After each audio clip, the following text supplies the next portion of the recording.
Alright, so today we're going to talk about the Dragonfire. Is it good?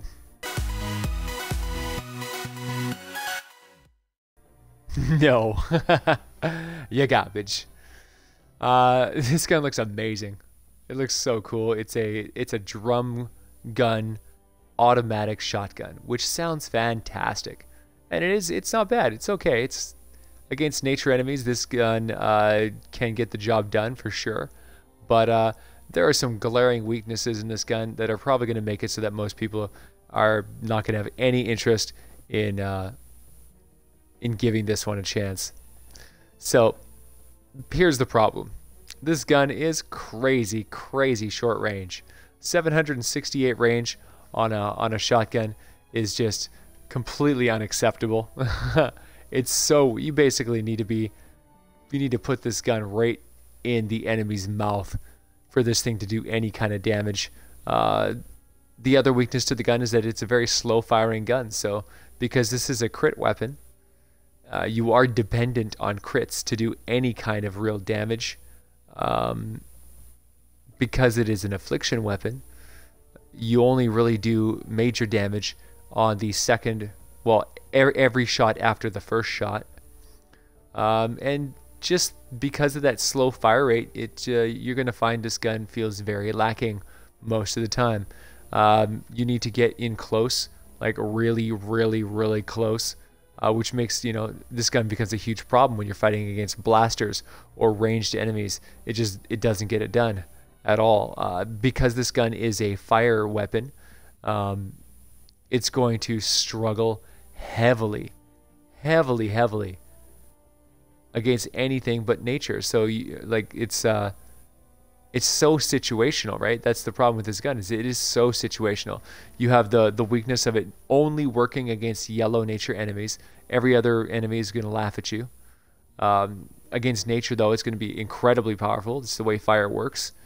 So yeah, you can only use it against nature. You can only use it at extremely close range, like really close range. And that just makes for a gun that is so situational that it situationally puts itself right out of the game. Like it's not good. Like if you're fighting against all really close range melee enemies, then yeah, this gun's gonna tear it up when you're fighting nature enemies. But how often is that the case? How often are you fighting a wave of melee enemies that are all nature? Like never, right? It's so rare that you're going to hit the situation where this gun actually shines, that yeah, it's just no one's ever going to put their time and effort into leveling this weapon up. The attack speed is a bit of a problem. 1.8 is a little bit too slow for a fully automatic weapon. It fires real slow. It just doesn't get it done. That's really what it comes down to. It doesn't do enough. It is too situational. Yeah. This gun is absolutely fantastic if you're fighting against melee nature enemies, and that's it. That's the only situation where this gun is absolutely devastating. Against every other situation, this gun's just going to sit in your inventory and do nothing, because that's all this is for. This gun is a point blank range, just a devastating point blank range, killer mangling gun against one enemy in the game. So yeah, Dragonfire, is it good? Yeah, garbage. This gun's trash. It's a trash gun, just like all the other Chinese New Year weapons. I actually had a lot of fun using this gun, although in any situation where you actually needed any kind of consistent damage output, I had to put this one away and just pull out a better gun, because this one just it was too situational. It was too situational to actually accomplish anything. And fighting against even physical enemies with this gun, it doesn't cut it, right? This literally is only good against nature enemies and nothing else. And against nature enemies, this is the best of the best. Well, I know what the best of the best, but it is top tier. Top tier on if you were to fight a nature husky, for example. This would be the gun for you. But that's the only situation where this gun is any good at all. You can take this one, throw it right in the trash can. Not actually. Make sure you keep it. Keep it. This game's all about collecting, so you want to make sure you keep this in your collections book. Keep this, in your inventory for bragging rights. And it does look incredible. The design work on this gun's absolutely fantastic. You're basically holding a dragon. It's so cool. I wish this gun was better because I love red. It's my favorite color, and I love dragons. And I wanted this gun to be good. I love automatic weapons so much, and this like hits all those categories. But it doesn't do it, man. It just doesn't get it done. So this is the Dragonfire. This is a fully automatic shotgun. It fires real slow though, so you almost don't even notice that this thing is fully automatic.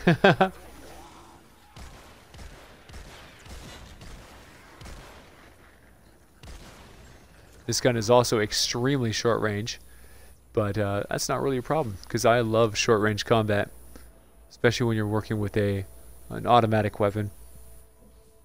You can pump a lot of ammo into a target very quickly.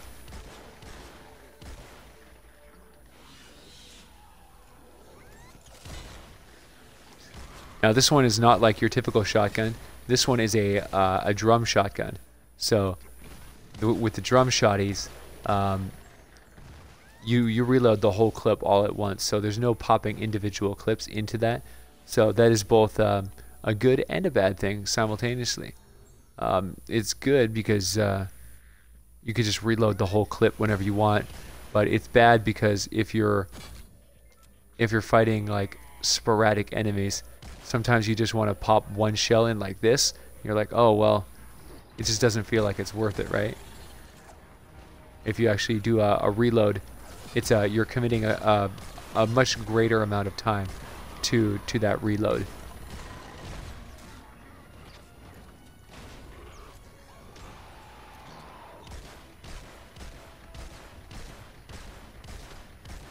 This gun's extremely short range too. You have to be basically one tile away from the enemy to do full damage. So it's a pretty crazy gun.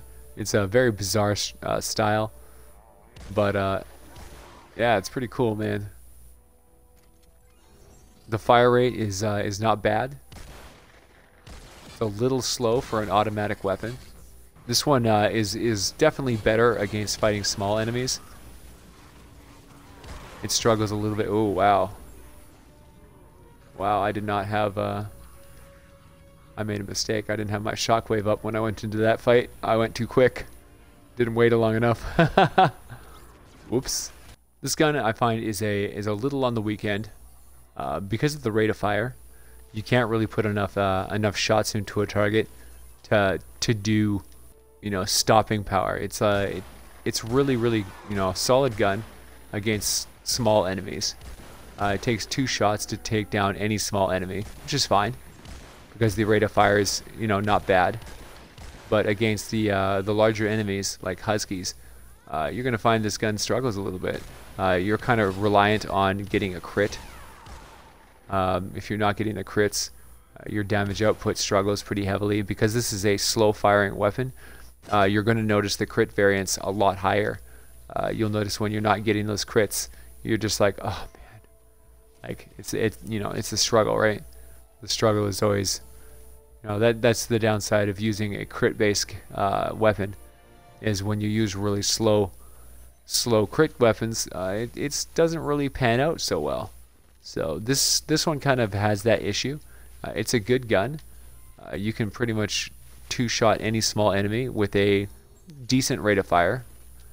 But against bigger targets, you're going to struggle with having the crit variance. Like right there, like I hit that guy for like 80% of his health, but without the crit, it would have taken like 8 or 9 shots instead of 2.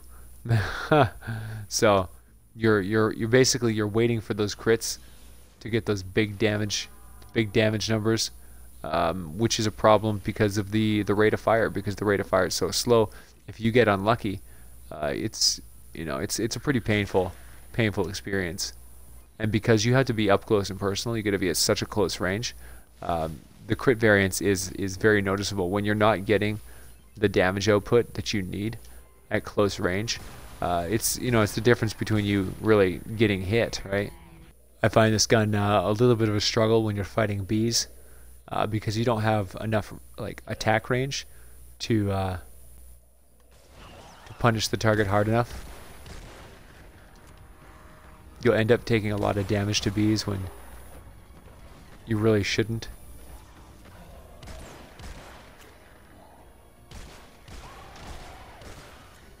So you see the damage variance on this.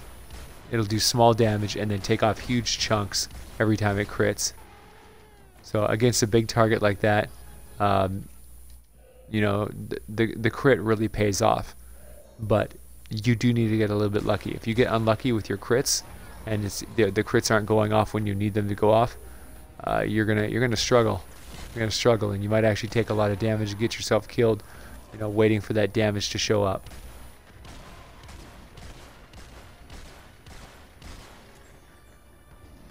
As you can see, the spread on this gun it's pretty big. It's not an incredibly accurate gun. The pellets really spread themselves out.